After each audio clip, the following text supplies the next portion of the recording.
الحمدللہ رب العالمین والصلاۃ والسلام علی رسولہ الکریم۔ آج ہم کلمے کی شروط کے بارے میں پڑھیں گے انشاءاللہ۔ یہ جو شروط ہیں 8 اور اس کے بعد نواقض اسلام ہیں، ہم انشاءاللہ اس کا مطالعہ کریں گے۔ تو پہلی چیز ہے کلمے کی شروط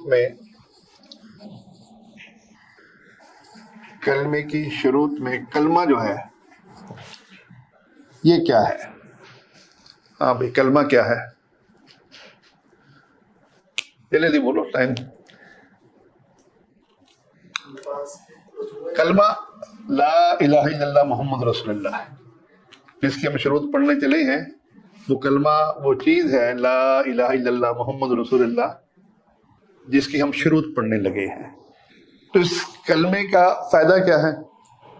اس کلمے کی کیا اہمیت ہے؟ اس کلمے سے آدمی مسلمان ہوتا ہے۔ اگر یہ کلمے کا وہ اقرار کرتا ہے، اس کی وہ گواہی دیتا ہے، تو وہ مسلمان ہے، اور اگر اس کلمے کی وہ گواہی نہیں دیتا تو کافر ہے۔ شروط کسے کہتے ہیں؟ یہ تو کلمے کی بات تھی، اب شروط شرط، لازم چیز، یعنی وہ شرط لازم کیسے ہم سمجھیں گے کہ یہ شرط ہے، یہ لازم ہے؟ ایک آدمی نے وضو کیا ہے، وضو کی کیا شرط ہے؟ وضو کی شرط یہ ہے کہ اس وضو سے انہیں نماز پڑھنی ہے، اور وضو کرنے کے بعد اس کی ہوا خارج ہو جائے تو وضو ختم ہو جاتا ہے۔ تو وضو کی شرط یہ ہے کہ ہوا خارج نہ ہو، وضو کی شرط یہ ہے وہ پیشاب نہ کرے۔ یعنی شرط اتنی لازم ہے کہ وہ چیز ختم ہو جاتی ہے، وضو کرنا ختم ہو جاتا ہے اگر وہ شرط موجود نہ ہو۔ ایسے ہی نماز ہے، نماز کی کیا شرط ہے؟ بہت سی شروط ہیں، کوئی ایک بتائیں۔ ہاں، قبلے کی طرف منہ ہونا۔ اب قبلے کی طرف جو منہ ہونا ہے، آدمی وضو کر کے آیا ہے، نماز پڑھنے لگا ہے، سب لوگ مغرب کی طرف منہ کیے بیٹھے ہیں۔ ایک شخص وہ کہتا ہے نہیں، میری نیت تو آج مشرق کی طرف منہ کرنے کی ہے، جماعت ادھر کھڑی ہے، وہ اس طرف منہ کر لیتا ہے، امام صاحب کا منہ اس طرف ہے، اس کا منہ ادھر ہو جاتا ہے، تو اس کی نماز باطل ہے، کیونکہ قبلے کی طرف منہ کرنا وہ شرط ہے۔ ایسے ہی نماز کی ایک اور شرط ہے وضو۔ آدمی نماز پڑھ رہا ہے، وہ نماز پڑھتے پڑھتے اس کی ہوا خارج ہو جائے، وہ کہے جی وضو تو میں نے کیا تھا، نماز پڑھنے سے پہلے میں نے جو وضو کیا تو میری تو نماز ہونی چاہیے۔ تو چونکہ وضو شرط ہے کہ یہ آخر تک قائم رہے، اگر بیچ میں وضو ٹوٹ جائے تو اس کی نماز جو ہے وہ باطل ہو جائے گی۔ تو وضو شرط ہے نماز کے لیے۔ ایسے ہی کوئی مسجد میں آیا ہے تو کوئی کہتا ہے السلام علیکم، وہ کہتے ہیں وعلیکم السلام، بھائی ٹھیک ٹھاک ہو؟ تو کلام نہ کرنا یہ شرط تھی نماز کی۔ وہ کہتا ہے میں نماز پڑھ رہا ہوں، اللہ کی تعریف کر رہا ہوں، بھائی نے سلام کیا، میں نے اس کا حال چال ہی پوچھا ہے نا، میں نے کوئی بری بات تو نہیں کی۔ اب کلام نہ کرنا شرط تھی نماز کے معاملے میں۔ اب ہم کیا کہیں گے کہ اس کی نماز باطل ہے، یہ دوبارہ نماز شروع کرے گا۔ تو جو شرط ختم ہو جائے، فرض کا وضو ختم ہو گیا، دوبارہ وضو کرے اور آ کر پھر نماز ادا کرے۔ تو شرط اتنی ضروری ہے کہ اس کے بغیر وہ رکن جو ہے، وہ عمل جو ہے وہ ختم ہے، اس کا کوئی اس کو دنیا اور آخرت میں اجر نہیں ہے۔ ایسے ہی کلمے کی شروط، جو کلمے کی شروط ہیں، جیسے وضو کے لیے ہوا نہ خارج ہونا شرط ہے، نماز کے لیے قبلہ رخ ہونا شرط ہے، کلام نہ کرنا شرط ہے، وضو کا قائم رہنا شرط ہے، ایسے ہی کلمے کی شروط ہے۔ ابھی کلمے کی جو شروط ہے، اس میں شروط سے پہلے ہم تھوڑا سا پہلے دیکھیں کہ یہ ہم شروط کیوں پڑھیں، آخر اس کے پڑھنے کی وجہ کیا ہے۔ تو اس میں پہلی سب سے اہم وجہ کیا ہو سکتی ہے؟ جیسے وضو کے لیے ہم نے یہ سیکھا کہ ہوا خارج نہ ہونا اس کے لیے شرط ہے، ایسے ہی کلمے کے لیے جو شرط ہے وہ ہم کیوں پڑھیں، سب سے اس کی کیا اہمیت ہے؟ ہاں جی، سب سے پہلے اپنے فائدے کے لیے، یعنی اس میں سب سے اہم بات یہ ہے کہ اپنا فائدہ ہو، کہ ہمیں پتا ہو کہ یہ چیز شرط ہے اور یہ پورا کرنا میرے لیے ضروری ہے۔ ہم وضو میں وضو کے طریقہ، وضو کے فرائض کیوں یاد کرتے ہیں، نماز کے فرائض کیوں یاد کرتے ہیں، غسل کا طریقہ کیوں یاد کرتے ہیں؟ تو سب سے پہلی چیز یہ ہے کہ اپنا فائدہ ہو۔ اپنا فائدہ کب ہوگا؟ جب ہم اس شرط کو سیکھیں گے، جب ہم اس شرط کے مطابق عمل کریں گے۔ اگر ہم یاد تو کر لیتے ہیں کہ نماز میں کلام نہیں کرنی، لیکن ہم اس پر عمل نہیں کرتے، تو ہمارا اپنا فائدہ اس میں نہیں ہے۔ تو پہلی چیز کیا ہے کہ ہم نے اپنا فائدہ کرنا ہے، اپنا محاسبہ کرنا ہے، اپنے بارے میں دیکھنا ہے کہ یہ چیز میرے لیے کتنی ضروری تھی، میں نے اس کو کہاں تک سیکھا۔ تو پہلی چیز ہے اپنا فائدہ کرنا۔ دوسری چیز، اپنے فائدے کے بعد دوسروں کا فائدہ کرنا۔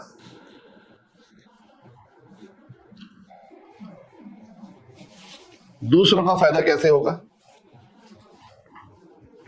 جب ہم تبلیغ کریں گے، جب لوگوں کو بتائیں گے، لوگوں کو سمجھائیں گے کہ دیکھو یہ چیز اتنی ضروری ہے کہ یہ کلمے کی شرط ہے اور تم اپنی اصلاح کر لو، تو لوگوں کو ہمدردی کے ساتھ اس بات کی طرف مائل کرنا کہ دیکھو بھائی، جب تم نے وضو کر لیا، وضو کے تم نے طریقہ سیکھا ہے، وضو کے تم نے فرائض سیکھے ہیں، سنت سیکھے، مستحبات سیکھے ہیں، نماز کے تم نے فرائض سیکھے ہیں، ان کی تم نے شروط پر پورا عمل کیا ہے، تو اب یہ جو ہے کلمے کی شروط تم اس لیے سیکھو کہ تم اس پر عمل کر سکو۔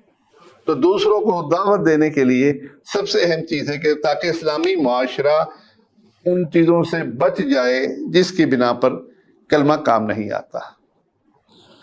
اچھا، یہ دوسروں کو فائدہ دینا،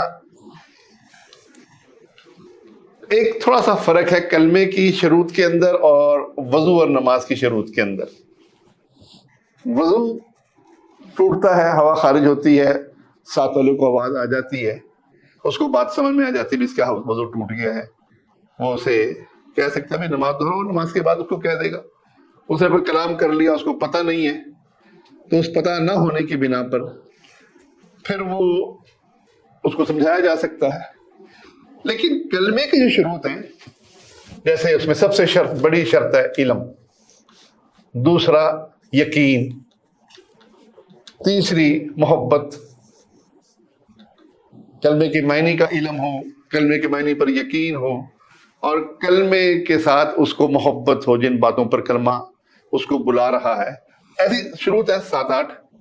اب یہ چیزیں یہ دل سے تعلق رکھتی ہے، میرے دل میں یقین ہے یا نہیں، یہ کوئی اور نہیں جان سکتا۔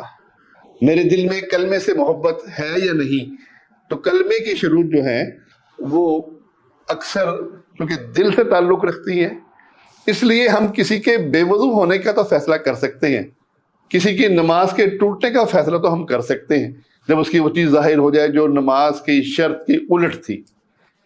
لیکن کلمے کے اندر کیونکہ معاملہ شروط کے اندر دل کا آ گیا، ہاں ایک چیز ہے، اگر اس سے کوئی ایسی چیز ثابت ہو رہی ہے جو بالکل واضح ہے کہ وہ کلمے کی شرط کے بالکل الٹ ہے، جیسے اس سے شرک سمجھ آ رہا ہے، شرک جو ہے اب اس کو یہ پتہ چل رہا ہے کہ شرک کرنے سے وہ قبر کا کے سجدے میں پڑا ہوا ہے، وہ پیر کے سامنے سجدے میں پڑا ہوا ہے، وہ پیر کو کہہ رہا ہے مجھے بیٹا چاہیے، مجھے بیٹا چاہیے، مجھے بیٹا دے۔ اب اس طریقے سے تو بالکل اس کا شرک وہ ایسا نواقض ہے جو اس کے کلمے کی شرط کو ختم کر رہا ہے، تو اس پہ ہم متنبہ کریں گے۔ ایسے ہی کوئی آدمی کھل کر اقرار کرتا ہے کہ بھئی کوئی فرشتے نہیں ہوتے، کوئی ایسے مولویوں کی بنائی ہوئی کہانیاں ہیں، کوئی جنت اور جہنم نہیں ہے، صرف مولویوں نے لوگوں کو قریب کرنے کے لیے باتیں کرتی ہیں، تو جب وہ ایسے کسی نواقص کا اظہار کرے گا تو پھر ہم کہیں گے کہ اس کو اس کلمے کے معنی کا علم نہیں ہے یا یقین نہیں ہے۔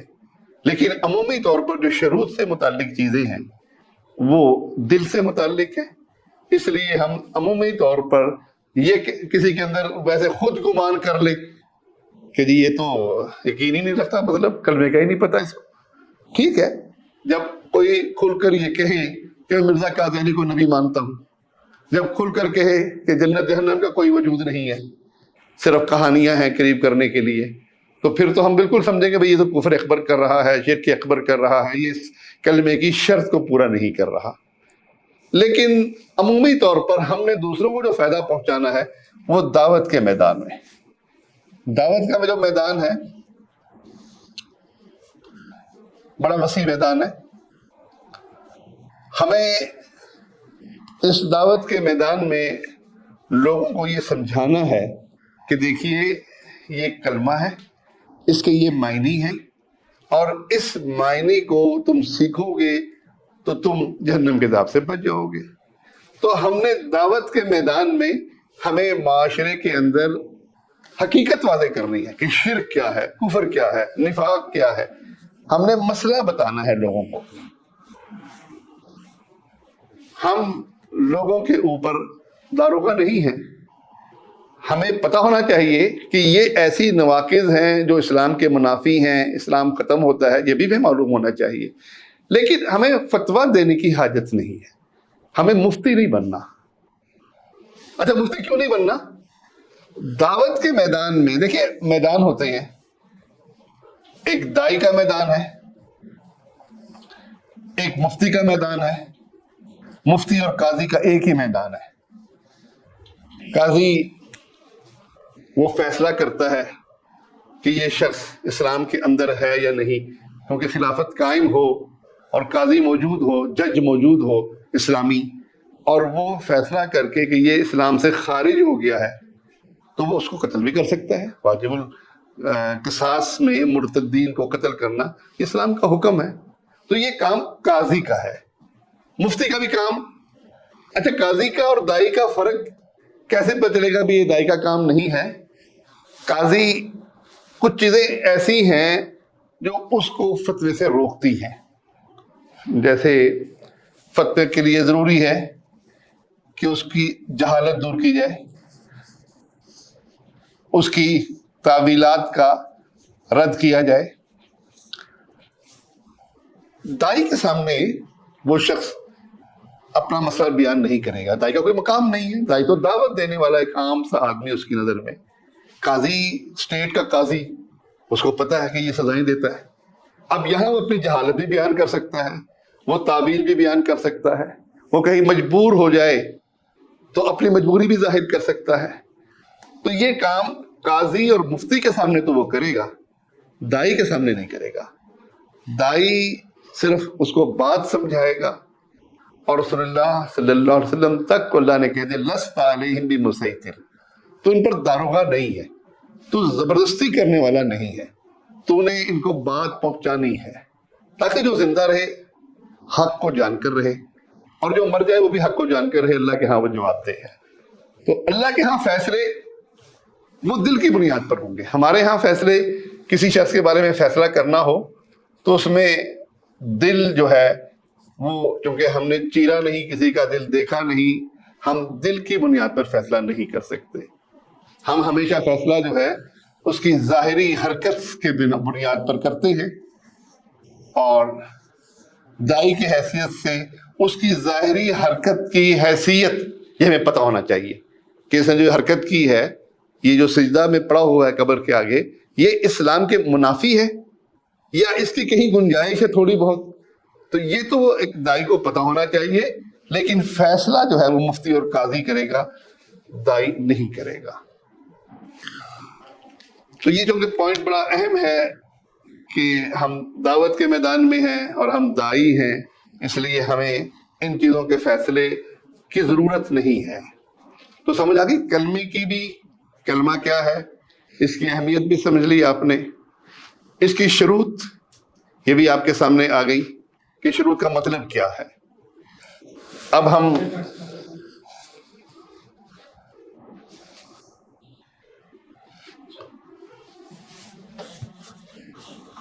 ہم یہ دیکھیں گے کہ قاضی اور مفتی کی ضرورت کیوں ہے؟ ایک عام آدمی جب دیکھتا ہے کسی کو شرک میں تو وہ خود کیوں نہیں فیصلہ کر لیتا؟ ایک تو خیر وجہ سب سے اہم یہی ہے کہ اس کی ہمیں حاجت نہیں ہے. ہم دائی ہیں، دائی کی یہ ذمہ داری نہیں ہے کہ وہ کسی کے بارے میں فیصلہ کرے. تو کچھ چیزیں ایسی ہیں جو عذر بنتی ہیں، اور وہ عذر جو ہے وہ حدیث مبارکہ میں موجود ہے. رسول اللہ صلی اللہ علیہ وسلم نے اس کے بارے میں بڑی وضاحت کے ساتھ بیان فرمایا ہے. 3 آدمیوں پر آپ صلی اللہ علیہ وسلم فرماتے ہیں قلم اٹھا لی گئی. اب وہ 3 آدمی کون سی ہیں؟ آپ نے فرمایا پہلا سونے والا، وہ نیند میں جو کچھ بھی کہہ دے اس سے قلم اٹھا لی گئی، اس کا کوئی محاسبہ نہیں ہے اس بنیاد پر کہ اس نے یہ کلمہ کفر کہہ دیا. وہ سونے کی حالت میں نعوذ باللہ اللہ کو بھی گالی دے دے تو وہ اس کا ذمہ دار نہیں ہے، کیونکہ آپ صلی اللہ علیہ وسلم نے فرمایا کہ سونے والا جب تک بیدار نہ ہو جائے، اور یہ روایت ابن ماجہ کی ہے اور 2041 نمبر ہے. پہلا سونے والا. دوسرا بچہ. ایک بچہ ہے، بچہ 8 سال کا ہے، نابالغ ہے، اور اس کے ذہن میں جو چیز سوال آتے ہیں وہ بیان کر دیتا ہے. وہ کلمہ کفر بھی کہہ لے، جب تک بالغ نہ ہو جائے اس وقت تک شریعت جو ہے اس سے محاسبہ نہیں کرتی. یہ ضرور ہے کہ شریعت بڑوں کو کہتی ہے کہ اس بچے کی تربیت کرو، اس کو سمجھاؤ، اس کو دین سکھاؤ، لیکن بچے نے یہ کیوں کیا؟ تو جب تک وہ بالغ نہ ہو جائے اس وقت تک بچے کا محاسبہ نہیں ہے. اور تیسرا جو ہے مجنون، جس کی عقل زائل ہو جائے، اور وہ عقل زائل ہونے کی بنیاد پر وہ کوئی بات کہہ دیتا ہے، جب تک اس کی عقل بحال نہیں ہوتی اس وقت تک اس کا محاسبہ نہیں ہے. تو یہ چیزیں کلمے کی شروط میں سے ہیں. اب اس کے بعد کچھ چیزیں موانع ہیں.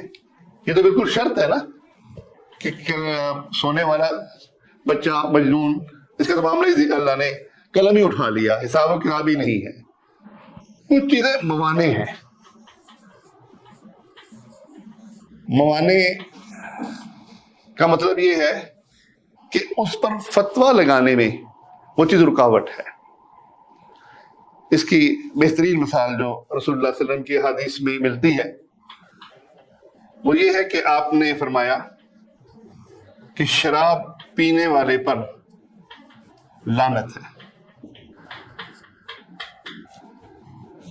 اب یہ حدیث بالکل صاف ہے کہ جو شراب پیے گا اس پر اللہ کی لعنت ہے، یعنی وہ اللہ کی رحمت سے دور ہے. ایک صحابی وہ شراب پیتے ہیں اور آپ کے پاس انہیں پکڑ کر لایا جاتا ہے. شراب پینے والے صحابی ان کو صحابہ مارتے ہیں، آپ نے حکم دیتے ہیں کہ تم اس کو مارو، تو وہ اس کو مارتے ہیں. وہ چلے جاتے ہیں، دوبارہ پھر وہ شراب پی کے آتے ہیں. اب دوبارہ جب شراب پی کر آتے ہیں پھر آپ حکم دیتے ہیں مارو. تیسری بار پھر وہ شراب پی کر آتے ہیں اور شراب پینے کے بعد وہ مار کھاتے ہیں. تو تیسری دفعہ ایک صحابی یہ کہتے ہیں کہ لعنت ہو اس پر کہ یہ بار بار شراب پیتا ہے اور بار بار اس کو پٹائی ہوتی ہے، اس پر لعنت ہو. رسول اللہ صلی اللہ علیہ وسلم فرماتے ہیں اس پہ لعنت نہ کرو. حالانکہ آپ نے کہا شراب پینے والے پہ لعنت ہے، لیکن اب اس صحابی نے شراب پی اور شراب پینے کی بنا پر دوسرے صحابی نے لعنت کی، تو آپ صلی اللہ علیہ وسلم نے فرمایا اس پہ لعنت نہ کرو. وجہ کیا؟ یہ اللہ رسول سے محبت کرتا ہے. اب یہ چیز کیا ہے؟ اس کا موانع ہو گیا. یہ خاص شخص کے بارے میں فتویٰ ہے اور اس کے لیے کوئی چیز ایسی رکاوٹ بن سکتی ہے کہ وہ اس لعنت کا مستحق نہ بنے، کیونکہ لعنت کرنا بہت بڑی بات ہے. نبی کریم صلی اللہ علیہ وسلم نے اس سے ڈرایا ہے.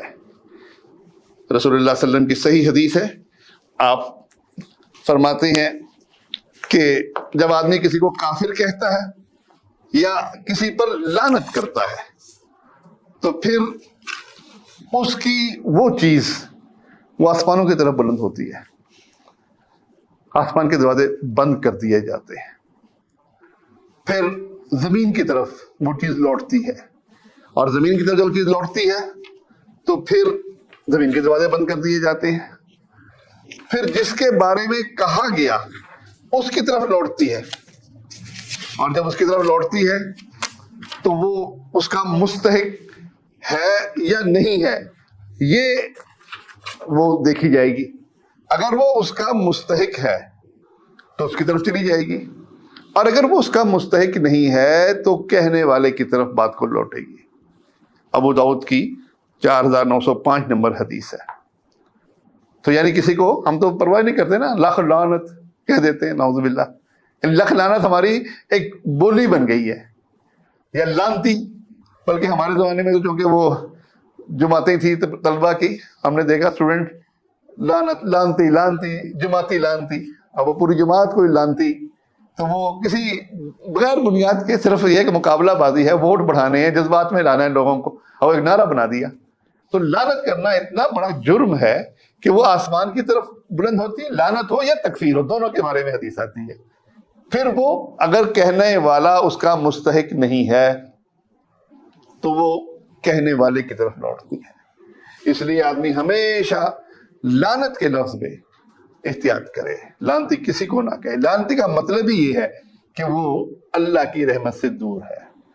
اب یہ موانع، اللہ اور رسول سے محبت کرنا، یہ دل کا معاملہ ہے، یہ کوئی نہیں جان سکتا۔ اللہ کے نبی صلی اللہ علیہ وسلم نے گواہی دے دی، تو ہم عمومی بات کر سکتے ہیں کہ شراب پینے والے پر اللہ کے رسول صلی اللہ علیہ وسلم نے لعنت کی ہے، سود کھانے والے پر اللہ رسول نے لعنت کی ہے، تو یہ ہم تو کہہ سکیں گے۔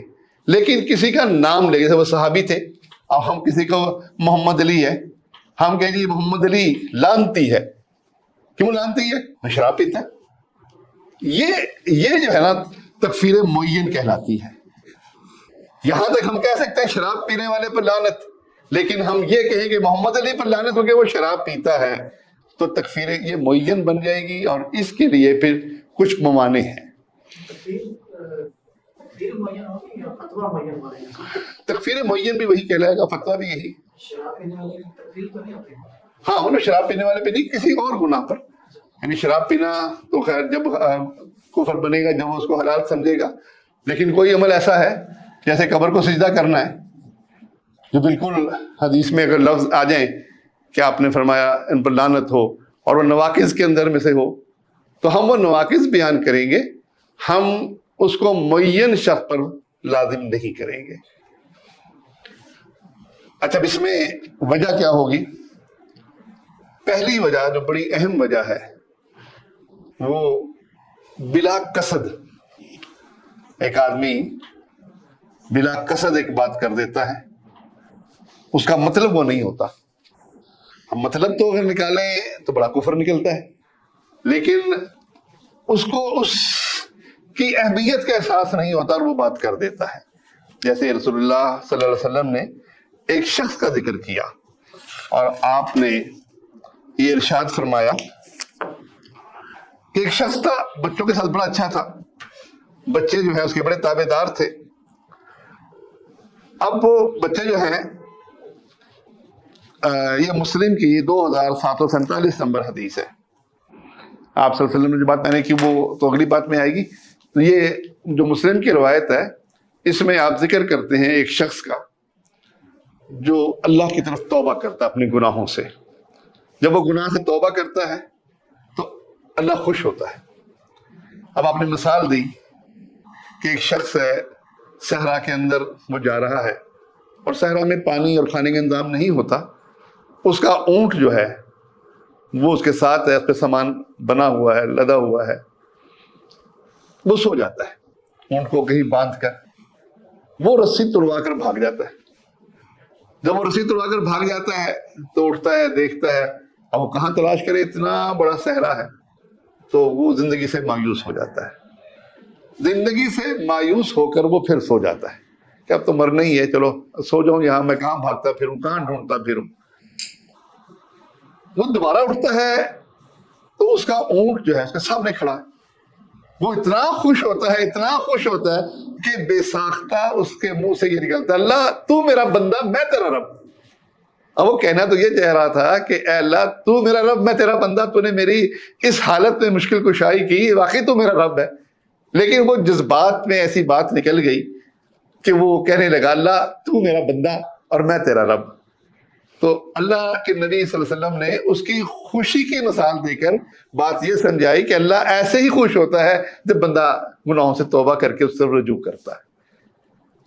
اب یہ خوشی تو خیر یہ بہت بڑی تھی اس کے لیے، لیکن ایک مثال اس کی حدیث میں بھی ملتی ہے اور وہ بڑی ہمارے لیے مطلب وہ سمجھنا اس کے لیے آسان ہے۔ یہ روایت جو ہے صحیح بخاری کی روایت ہے 4585۔ ایک صحابی ہے انصاری صحابی، اور یہ انصاری صحابی کھیت ان کے ہیں، اور آپ کے صلی اللہ علیہ وسلم کے کزن جو ہیں زبیر رضی اللہ تعالیٰ عنہ، ان کے بھی کھیت ہیں۔ پانی کا جھگڑا ہو گیا۔ جب پانی کا جھگڑا ہو گیا، زبیر کا کھیت اونچا تھا، اس کا کھیت نیچے تھا۔ اب زبیر اپنا کھیت پوری طرح بھرنا چاہتے تھے، وہ کہتا تھا نہیں یہ پانی تو میرا بھی حق ہے، میرے پاس پانی نہیں پہنچے گا، تھوڑا پہنچے گا۔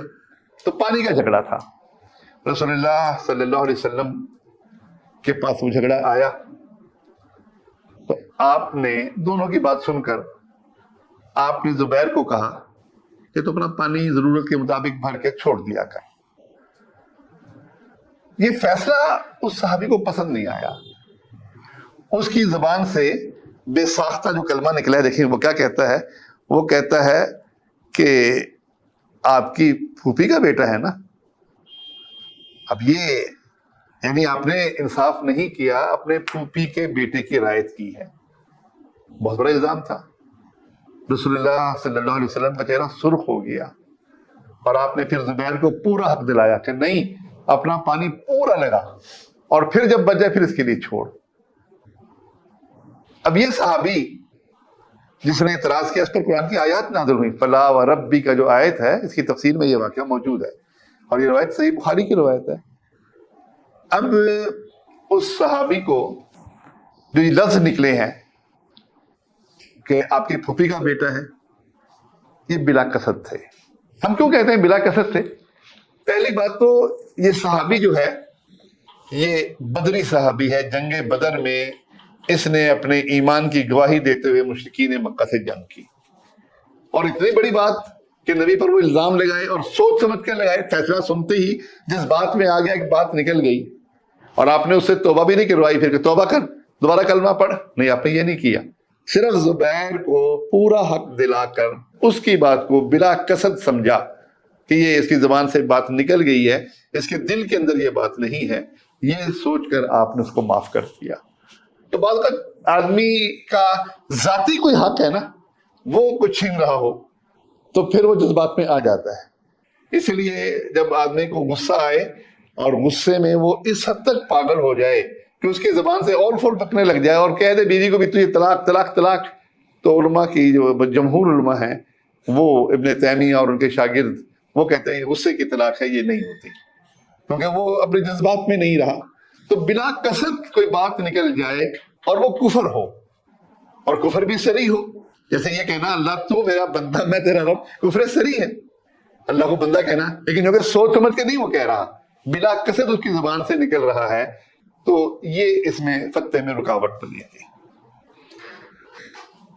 دوسری چیز جو شرائط کے اندر اہم ہے وہ ہے جہالت۔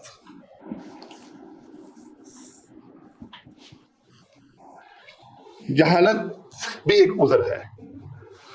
رسول اللہ صلی اللہ علیہ وسلم نے ذکر فرمایا کہ بنی اسرائیل میں سے ایک شخص تھا، اور وہ شخص اپنے بچوں کے ساتھ بڑا اچھا تھا۔ بچوں کو اس نے جب وہ مرنے لگا یہ بات کہی کہ اے میرے بچوں یہ بتاؤ کہ میں تمہارے ساتھ کیسا رہا ہوں۔ بچوں نے کہا آپ ہمارے ساتھ بہت اچھے رہے ہیں. وہ کہنے لگا میں نے دنیا میں کوئی نیکی نہیں کی, میں تو سخت گناہ گار ہوں, اور اب میں تو اللہ کے پاس جا رہا ہوں, میں تو اس کے عذاب سے نہیں بچ سکتا. دیکھو تو میرے بچے ہو, تم یہ کرو کہ جب میں مر جاؤں تو میری جسم کو جلا دینا, میری راکھ جب بن جائے آدھی راکھ کو ہوا میں اڑا دینا, آدھی راکھ کو تم پانی میں بہا دینا, شاید میں اللہ کے عذاب سے بچ جاؤں. اب اللہ نے ہوا کو حکم دیا, پانی کو حکم دیا, اس کو زندہ کیا. پوچھا تو نے کیوں کیا؟ تو دیکھیے اس کا جواب کیا ہے, کیا وہ کہتا ہے اللہ تو جانتا ہے میں نے تیرے خوف سے ایسا کیا. اللہ نے اس پہ رحم کیا اور اس کو بخش دیا. یہ بخاری کی 7506 نمبر حدیث ہے. اب یہ بات تو بالکل کفر کی ہے کہ بندہ یہ سمجھے کہ بس مجھے اللہ ایسے تو نہیں زندہ کر سکتا کہ میں راکھ بھی ہو جاؤں اور ہوا میں بھی اڑ جاؤں اور میری راکھ بھی بکھر جائے اور پھر اللہ مجھے زندہ کرے, یہ تو ممکن نہیں ہے. تو وہ اس کو کیا سمجھتا ہے, نعوذ باللہ اللہ کے قادر ہونے کا منکر بن رہا ہے. لیکن ایک خوف تھا آخر وقت کا, مرنے کا, وہ اس پہ ایسا غالب آیا کہ اس سے یہ بات جہالت سے ہو گئی, اللہ نے اس کو معاف کر دیا. تو جہالت جو ہے وہ دوسرا اہم وجہ ہے کہ آدمی پر فتویٰ نہیں لگتا. اس کی ایک اور مثال بھی موجود ہے. ابو واقد لیثی رضی اللہ تعالیٰ عنہ وہ بیان کرتے ہیں کہ جنگ حنین کے موقع پر ہم رسول اللہ صلی اللہ علیہ وسلم کے ساتھ جا رہے تھے. اب جنگ حنین جو ہے فتح مکہ کے بعد ہوئی ہے. فتح مکہ میں بہت سے لوگ اسلام میں داخل ہوئے, صحابی بنے. فتح مکہ کے بعد اس جنگ کے موقع پہ وہ جا رہے تھے تو انہوں نے دیکھا کہ ایک درخت تھا, ذات انوات جسے کہتے ہیں, بیری کا درخت تھا. مشرکوں نے بڑا اس کو متبرک سمجھا ہوا تھا. وہ خاص ایک درخت, ہر بیری کا درخت نہیں. تو اس کے اوپر آتے تھے, اپنے ہتھیار لٹکا دیتے تھے. ہتھیار لٹکا کے وہ سمجھتے یہ تھے کہ ہمیں برکت ملے گی, اب ہم دشمن سے لڑیں گے ہمیں فتح ملے گی. تو صحابہ یہ کہنے لگے یا رسول اللہ جیسے ان کا ایک درخت ہے بیری کا ذات انوات, ہمارے لیے بھی ذات انوات بنا دیجئے. رسول اللہ صلی اللہ علیہ وسلم سخت ناراض ہوئے اور فرمانے لگے تم نے وہی بات کہی ہے جو قوم موسیٰ نے موسیٰ علیہ السلام کو کہی تھی. قوم موسیٰ جب دریا میں فرعون کو غرق ہوتا ہوا دیکھ کر وہ دریا پار کر کے گئی تو اس قوم نے دیکھا کہ کچھ لوگ بت کے پاس بیٹھے ہوئے ہیں اعتکاف کی حالت میں. سورۃ الاعراف کی آیت میں یہ موجود ہے. تو کہنے لگے اے موسیٰ جیسے ان کا بت ہے ایسا ہی ہمیں بھی بت بنا دے. اب ہم ایمان بالغیب رکھتے ہیں, اللہ ہے, لیکن اگر سامنے بالکل بت بن کر سامنے ہو جائے نعوذ باللہ اللہ, تو پھر تو عبادت میں مزہ آئے گا. تو موسیٰ علیہ السلام نے کہا تم تو میرے جاہل ہو, یہ تو شرک کر رہے ہیں, کفر کر رہے ہیں. ان کو سمجھایا. تو آپ صلی اللہ علیہ وسلم نے برکت کے لیے اپنی طرف سے جگہ مقرر کرنی, اس کو آپ نے کیا کہا, بت پرستی سے تشبیہ دی. جیسے آج کے دور میں لوگ دربار پر جاتے ہیں, وہاں درخت لگا ہوا ہے, بڑا متبرک سمجھتے ہیں, وہاں مٹی پڑی ہوئی ہے اس کو چاٹ لیتے ہیں, نمک پڑا ہوا ہے اس کو چاٹ لیتے ہیں. بلکہ حق مدینے مکے جاتے ہیں تو برکت کی جگہیں موجود ہیں, وہاں خانہ کعبہ موجود ہے, رکن یمانی کو ہاتھ لگانا ہے, حضرت اسود کو بوسہ دینا ہے, وہ جاتے ہیں غار ہیرا اور غار ثور پر جا کے کپڑے پھیرتے ہیں, جسم پہ پھیرتے ہیں.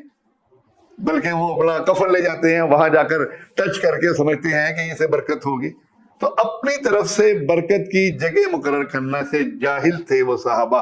کلمہ پڑھ چکے تھے, صحابہ تھے, عرب تھے, جانتے تھے کلمے کا مطلب کیا ہے اور کس بات کی رسول اللہ صلی اللہ علیہ وسلم دعوت دے رہے ہیں. لیکن یہ نکتہ کہ اپنی طرف سے برکت کی جگہ مقرر کرنی بت پرستی ہے, یہ ان کے نگاہوں سے اوجھل تھا. اس لیے یہ جو ہے نا ان کو جہالت کا عذر دیا گیا. ترمذی کی 2180 نمبر حدیث ہے. اچھا اس پہ بھی یعنی جاہل کی ہم دیکھیں گے کہ جہالت کس بات کی ہے, وہ تفصیل ہے بہت زیادہ کہ جہالت کس بات سے ہے اور جہالت کی نوعیت کیا ہے, وہ بندہ کیسا ہے. لیکن پھر بھی یعنی ایک بندہ وہ انگریزوں میں رہتا ہے, وہاں اس نے کلمہ پڑھ لیا, اب اس کو پتہ ہی نہیں کہ شراب حرام ہے, تو اس ماحول کی وجہ سے بھی بہت سی چیزیں ایسی ہیں کہ اس کے لیے قابل معافی ہوں گی. مسلمانوں کے اندر رہتا ہے, وہ سب کو پتہ ہے سود حرام ہے, شراب حرام ہے, یہاں وہ کہتے ہیں نہیں شراب حلال ہے, تو یہاں اس کو رعایت نہیں ملے گی, وہاں جا کے اس کو رعایت مل جائے گی. تو یہ دوسری چیز جہالت ہے۔ تیسری چیز تعویل ہے۔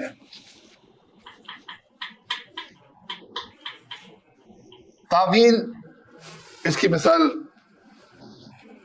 ایک جنگ کے موقع پر سیدنا اسامہ رضی اللہ تعالیٰ عنہ بیان کرتے ہیں کہ میں نے ایک کافر کو دیکھا، وہ کافر مسلمانوں کو قتل کر رہا تھا اور چھپا ہوا تھا، ایک کونے میں بیٹھا ہوا تھا۔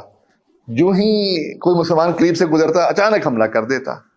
کہتے میں نے اور ایک انصاری صحابی نے جب اس کو اس حالت میں دیکھا تو ہم نے اسے گھیرے میں لے لیا، کیونکہ یہ تو مسلمانوں کو قتل کر رہا ہے۔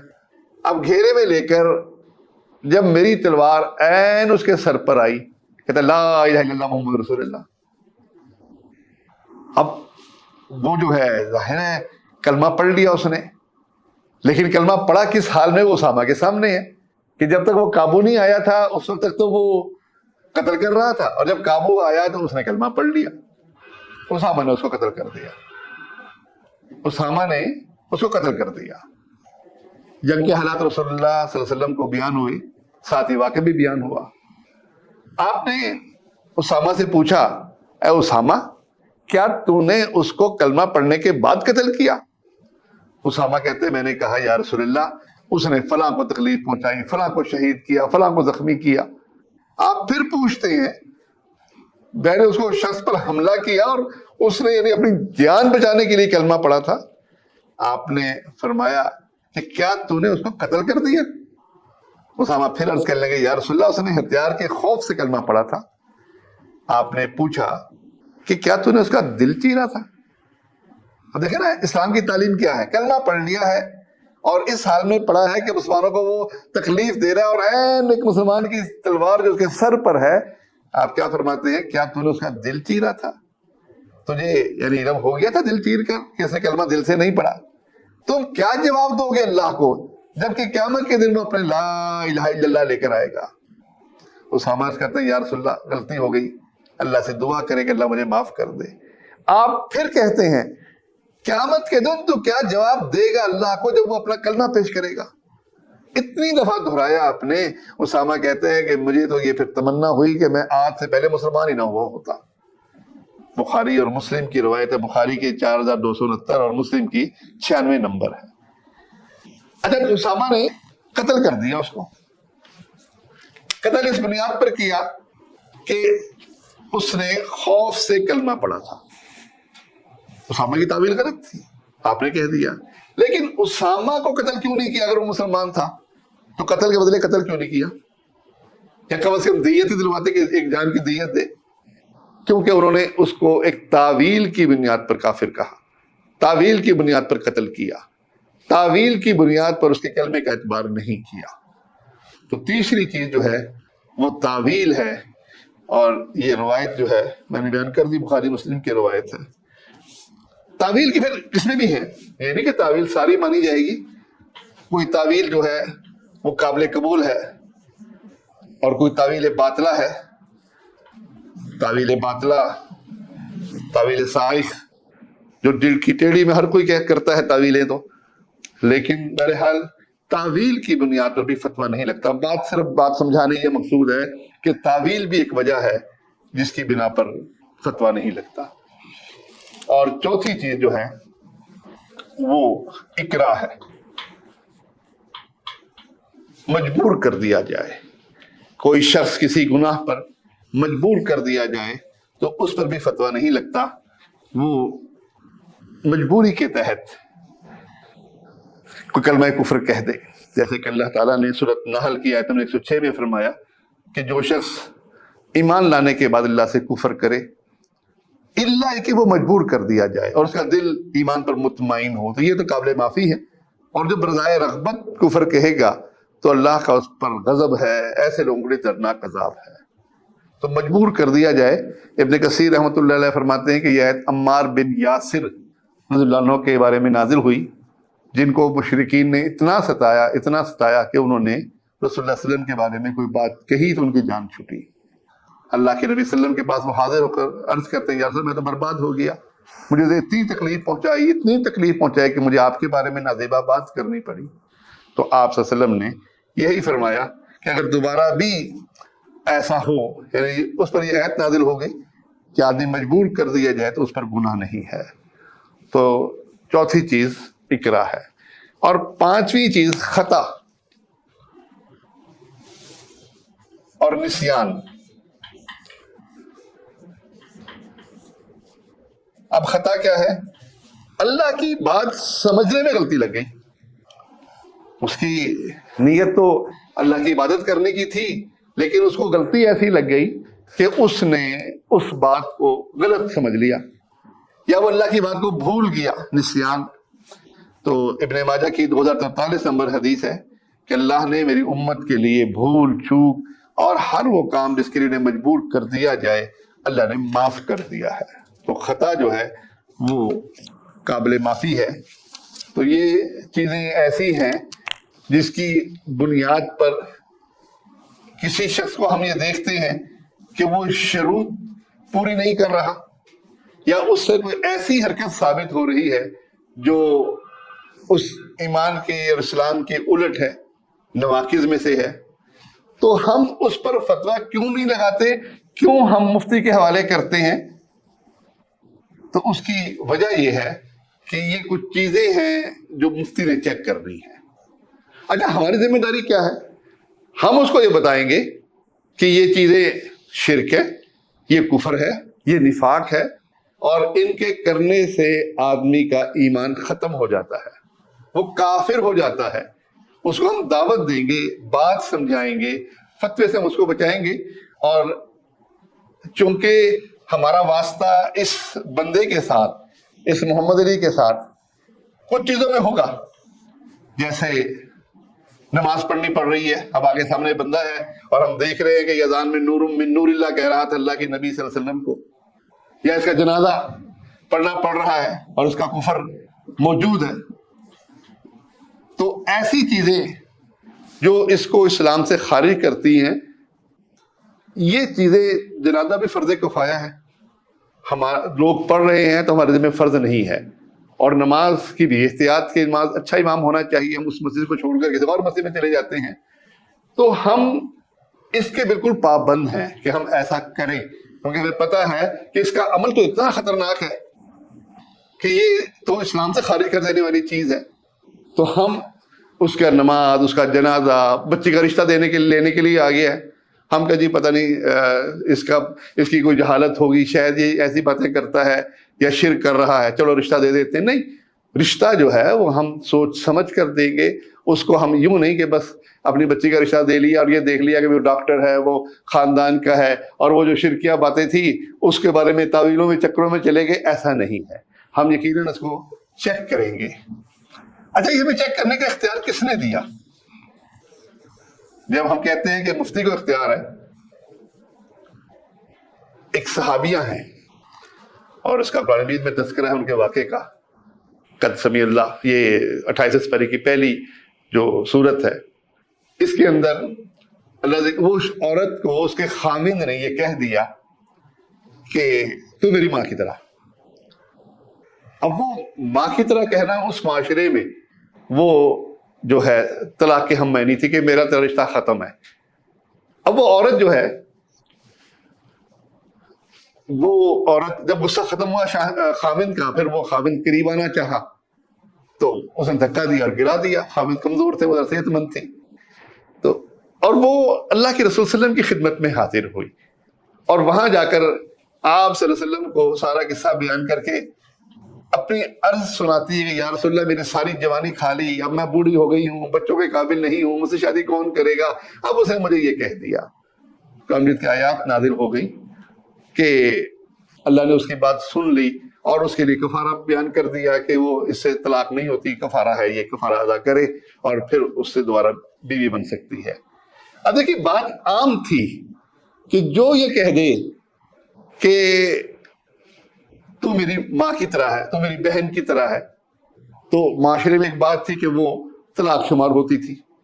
اب وہ ایک خاص شخص نے یہ بات کہی، اس میں وہ غصے میں کس حد تک تھا، وہ جذبات میں کس حد تک تھا اس کو بہرحال اسی پر فٹ کرنا تھا، کیونکہ اس کا مسئلہ یہ پتا تھا کہ اس سے طلاق ہو جاتی ہے، اور اس نے یہ کیا ہے، یہ فرد معین شخص نے ایسا کہا ہے، تو عمومی فتوے کو وہ اپنے لیے اسی پہ فٹ کرے گی، اور اس کی بنا پر اس نے فٹ بھی کیا، اور پھر گنجائش لینے کے لیے اللہ کے رسول صلی اللہ علیہ وسلم کے پاس پہنچ گئی کہ مجھے بتائیے میں اب کیا کروں، اللہ نے آیات نازل کر کے اس کا مسئلہ حل کر دیا۔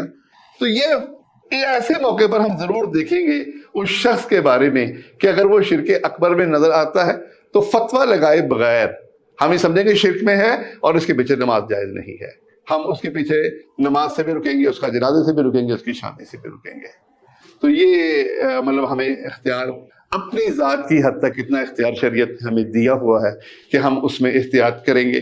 رہا کوئی ہمیں کہ آپ اس شخص کو کافر کہتے ہیں، بھائی نہیں، میری تو گفتگو بھی نہیں ہوئی، میں نے سنا ہے نور من نور اللہ کہہ رہا تھا، اب پتہ نہیں نور من نور اللہ کا اس کا مطلب پتہ بھی ہے یا نہیں، مجھے تو اس کے بارے میں نہیں معلوم، میں کافر تو نہیں کہتا، یہ کسی مفتی کا کام ہے، میں تو داعی ہوں، سمجھتا ہوں کہ یہ چیزیں جو ہیں آدمی کو اسلام سے خارج کرتی ہیں، لہذا اس شخص کے پیچھے میں تو نماز نہیں پڑھتا، میں جنازہ نہیں پڑھتا، میں بچی کا رشتہ نہیں دیتا۔